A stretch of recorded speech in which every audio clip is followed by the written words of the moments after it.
Halo Sobat Nova, melanjutkan cerita dari episode sebelumnya ya. Semoga kalian suka. Xiaoyan, pergi dan mati, teriak iblis api abadi. Tubuhnya bergerak, dia langsung melintas ke sisi kiri Xiaoyan. Tangannya tiba-tiba memukul ke arah kepala Xiaoyan. Xiaoyan juga melontarkan pukulan dengan tangan kanannya dan bertemu langsung dengan serangan iblis api abadi. Tinju keduanya bertabrakan. Gelombang-gelombang udara yang berputar menyebar dari telapak tangan mereka. Jejak garis retakan spasial juga muncul di ruang kosong. Garis retakan seperti jaring laba-laba berukuran beberapa kaki menyebar. Bahkan gunung tinggi di sampingnya sedikit bergetar. Tinju Xiaoyan dan iblis api abadi terpisah saat bersentuhan. Xiaoyan terus berdiri di tempat yang sama. Tanah di bawah kakinya sudah berubah menjadi lapisan debu yang tebal. Kakinya tenggelam jauh ke dalam tanah ketika dia menginjaknya. Jadi Xiaoyan hanya bisa berdiri di ruang kosong. Sedangkan untuk iblis api tua yang bertabrakan dengan Xiaoyan dipaksa mundur beberapa ratus langkah ke belakang. Wajahnya muram saat melihat Xiaoyan yang berdiri di ruang kosong. Dia telah ditekan dari awal hingga akhir dalam serangan sebelumnya. Tampaknya dia memang menyerang lebih dulu dan mengambil inisiatif. Namun hanya ketika dia merasakan kekuatan tinju Xiaoyan, barulah dia mengerti apa artinya mengambil inisiatif menyerang Xiaoyan. Kamu cukup kuat, tapi jangan berpikir ini sudah menjadi akhir dari pertarungan, ucap iblis api abadi sambil menyeka darah dari sudut mulutnya. Setelah berbicara, aura di tubuhnya melonjak tanpa ditahan. Telapak tangan pemakan jiwa dunia bawah misterius aktif, teriak iblis api tua. Tubuh keriput iblis api tua tiba-tiba bergerak. Tubuhnya berkelebat dan tampak tinggi di langit. Telapak tangannya dengan cepat membentuk segel.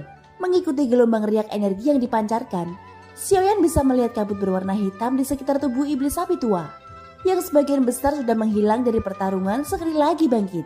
Itu menyebar ke seluruh tubuh api iblis tua, membentuk lapisan penghalang pelindung tebal yang sepenuhnya melindungi iblis api tua di dalamnya. Namun ini bukanlah akhir. Segel tangan iblis api tua terus berubah. Kecepatan perubahan di antara jari-jarinya kali ini jauh lebih cepat dibandingkan sebelumnya. Iblis api tua telah menggunakan beberapa metode yang tidak diketahui untuk meningkatkan kecepatannya secara instan. Seseorang bisa mengetahui seberapa tinggi harganya hanya dengan melihat tubuhnya yang berulang kali gemetar. Ekspresi Xiaoyan menjadi serius ketika merasakan riak Doki yang samar-samar dipancarkan darinya. Jelas ini adalah keterampilan Dao yang sangat kuat. Sayangnya meskipun jarak antara Xiaoyan dan iblis api tua tidak dianggap jauh, dengan kecerdikan iblis api tua, secara alami dia sudah menyiapkan kartu truf. Pada saat ini iblis api tua melihat keterampilan Dao yang akan berhasil. Sudut mulutnya membawa senyum kejam dan haus darah. Saat berikutnya, tubuhnya tiba-tiba menyerbu ke arah Xiaoyan dan Yuan King. Xiaoyan menyaksikan iblis api tua mendekat. Ekspresi serius di wajahnya tiba-tiba menghilang dan digantikan dengan kekhawatiran. Xiaoyan menoleh dan melirik Yuan King yang berwajah pucat di sampingnya. Tubuhnya bergerak dan mereka berdua menghilang dari tempat itu. Mereka muncul 100 kaki jauhnya dan memasang penghalang Doki di depan mereka. Yuan King melihat Xiaoyan dengan tatapan bermartabat. Seolah-olah dia tidak menyangka bahwa pada saat-saat krisis ini, pria di depannya yang baru saja dia kenal sebenarnya rela membantunya. Ketulusan semacam ini sangat langka. Saat berikutnya iblis api tua yang jaraknya kurang dari 10 kaki dari Xiaoyan berhenti di udara. Segel yang berulang kali berubah di tangannya tiba-tiba berhenti. Dalam sekejap, badai energi yang sangat liar dan dahsyat yang mengandung beberapa kekuatan jiwa tiba-tiba menghantam penghalang cahaya Doki yang telah dipasang oleh Xiaoyan. Penghalang cahaya bergetar berulang kali dan memancarkan gelombang suara berdengung. Namun saat Xiaoyan hendak melepas penghalang cahaya Doki untuk memeriksa situasi di luar, sebuah kecelakaan tiba-tiba terjadi. Rasa sakit yang menyebabkan Xiaoyan menghalangi sakit kepala dipancarkan dari dalam jiwanya.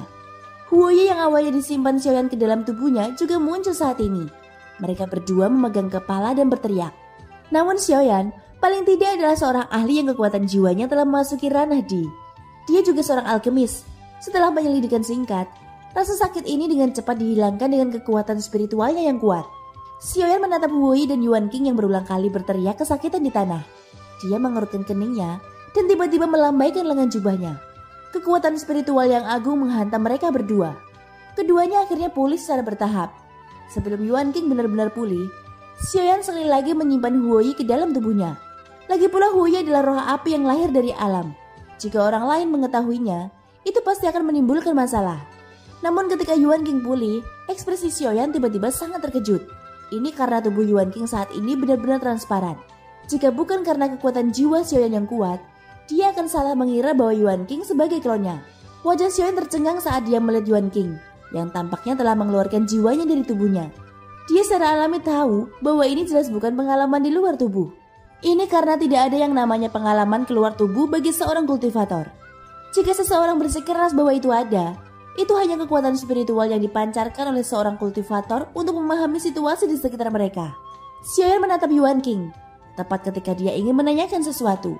Dia melihat Yuan King yang mengeluarkan botol batu giok dari cincin penyimpanannya dengan tergesa-gesa. Dengan satu gerakannya, sosoknya menghilang ke dalam botol batu giok. Setelah itu botol batu giok benar-benar terbang ke arah Xiaoyan dengan sendirinya, dan pada akhirnya mendarat di tangannya. Untuk sementara, Xiaoyan tidak tahu harus berbuat apa, sampai sebuah suara lemah terdengar dari dalam botol batu giok. "Xiaoyan, kuharap kamu dapat menyimpan kekuatan jiwaku untuk sementara." "Terima kasih," ucap Yuan King. Sebelum Xiaoyan bisa menjawab, suara itu menghilang sekali lagi. Kekuatan jiwa Yuan King untuk sementara jatuh tertidur lelap. Xiaoyan terdiam untuk waktu yang lama. Dia ingin mengatakan sesuatu, tetapi pada akhirnya dia hanya bisa menghela nafas tanpa daya. Xiaoyan meletakkan botol giok ke dalam cincin penyimpanannya. Segera dia menoleh untuk melihat sosok hitam yang tergeletak di reruntuhan. Tubuh iblis api abadi sekali lagi muncul di tengah suara bebatuan yang pecah. Dia baru saja muncul ketika dia memuntahkan beberapa suap darah segar. Seluruh tubuhnya tampak diambang kehancuran, seolah-olah dia bisa mati kapan saja. Mata merah iblis api tua menatap ganas pada sosok api hitam yang tergeletak di tanah sejauh 30 kaki dari Xiaoyan. Sosok ini adalah Heiyan, yang datang lebih awal dari Xiaoyan. Kemunculan tiba-tiba orang ini sebelumnya menyebabkan iblis api tua gagal dalam menggunakan teknik Dao, menyebabkannya menderita serangan balik dari teknik Dao dan terluka parah. Saat ini Xiaoyan baik-baik saja, tetapi iblis api tua terluka parah dan tidak bisa lagi bertarung. Pada dasarnya mustahil baginya untuk menangkap Xiaoyan hidup-hidup dan membawanya kembali untuk ditukar dengan hadiah. Oleh karena itu dia hanya bisa mengirim berita kedatangan Xiaoyan ke sekte pembantaian hantu dan melihat apakah dia bisa menukarnya dengan sesuatu yang berguna. Iblis api tua memanfaatkan waktu untuk segera melarikan diri ketika Xiaoyan sedang memeriksa luka Heiyan.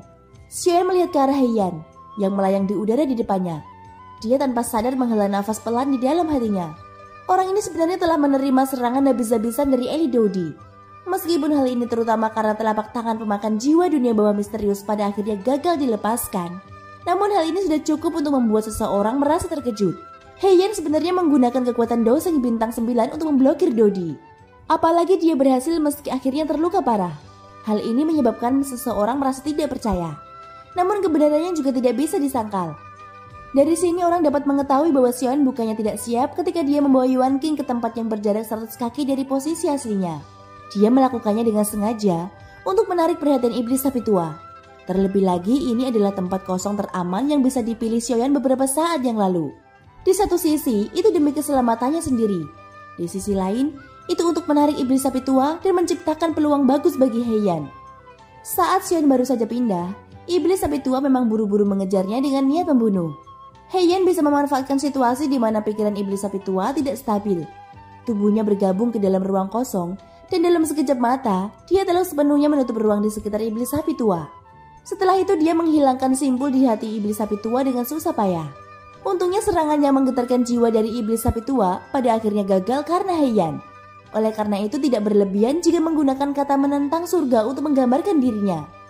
Sebenarnya semua ini adalah sesuatu yang telah disepakati sebelumnya oleh Xiaoyan dan Heiyan. Meski waktu sangat sempit pada saat itu, bagaimana percakapan antar pakar bisa memakan waktu begitu lama? Orang ini secara langsung memberitahu Xiaoyan bahwa dia akan membantunya memblokir serangan ini. Ini karena Heiyan telah melihat bahwa bahkan seseorang sekuat Xiaoyan langsung mengungkapkan ekspresi yang sangat serius ketika dia melihat serangan hantu iblis api tua. Tentu saja Heiyan pasti tidak akan rugi. Harga yang harus dia bayar untuk membantu Xiaoyan memblokir serangan ini adalah agar Xiaoyan membantunya berhasil menembus belenggu antara Doseng dan Dodi.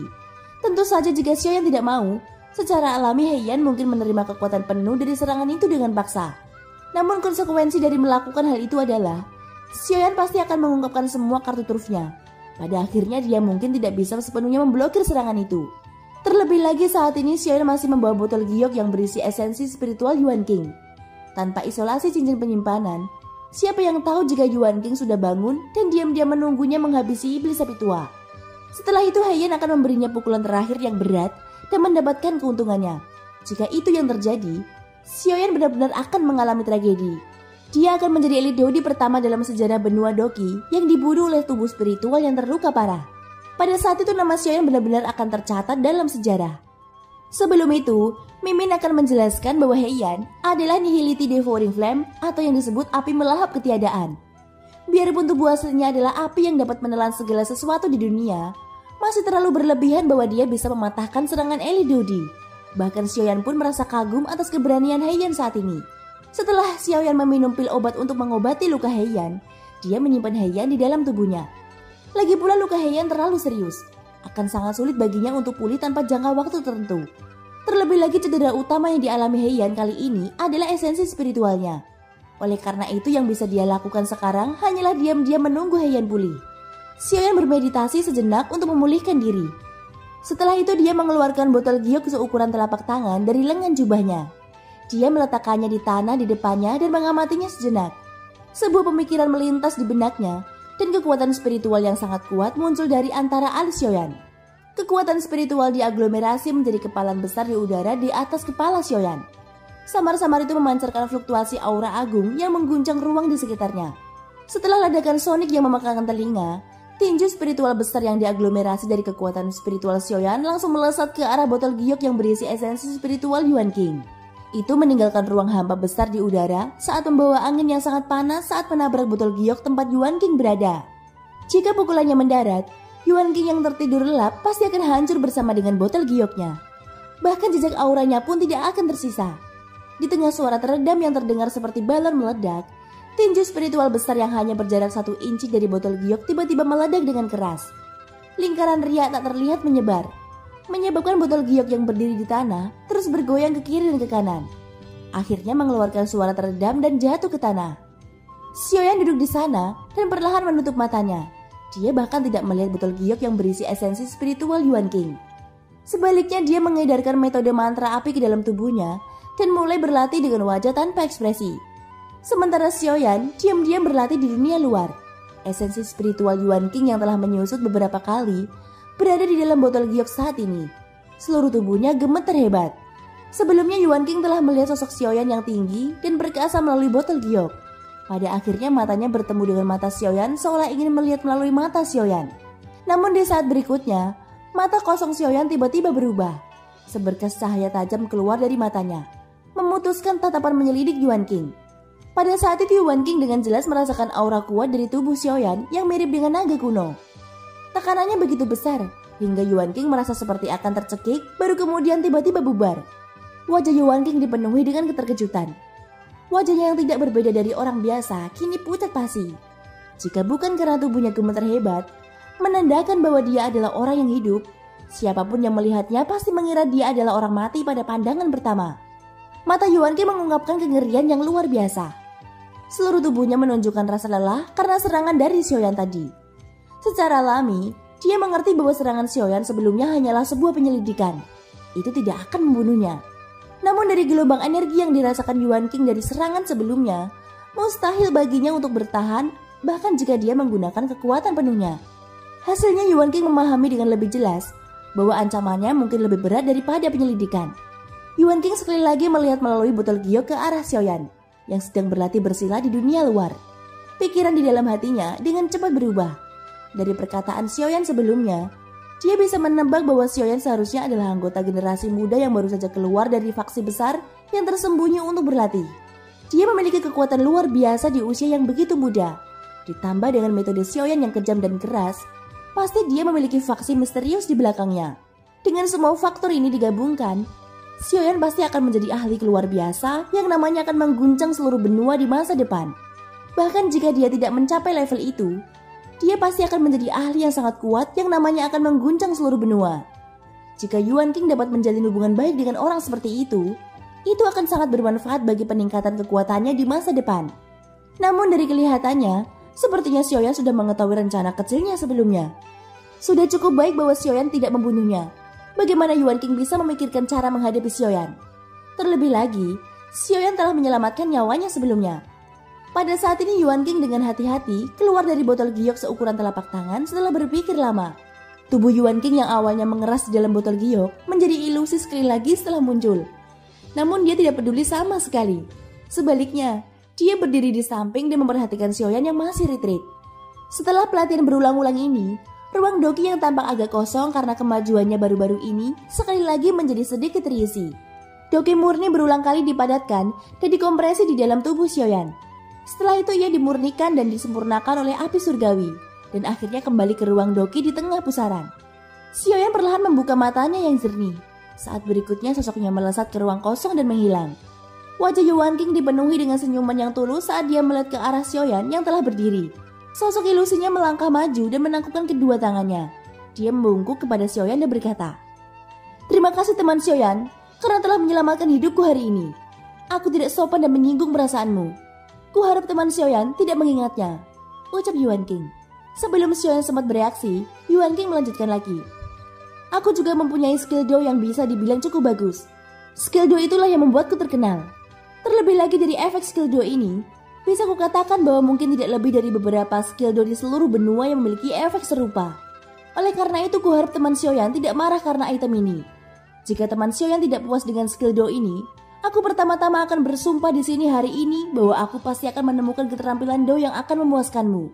Aku ingin tahu apakah teman Xiaoyan puas dengan permintaan maafku," ucap Yuan King.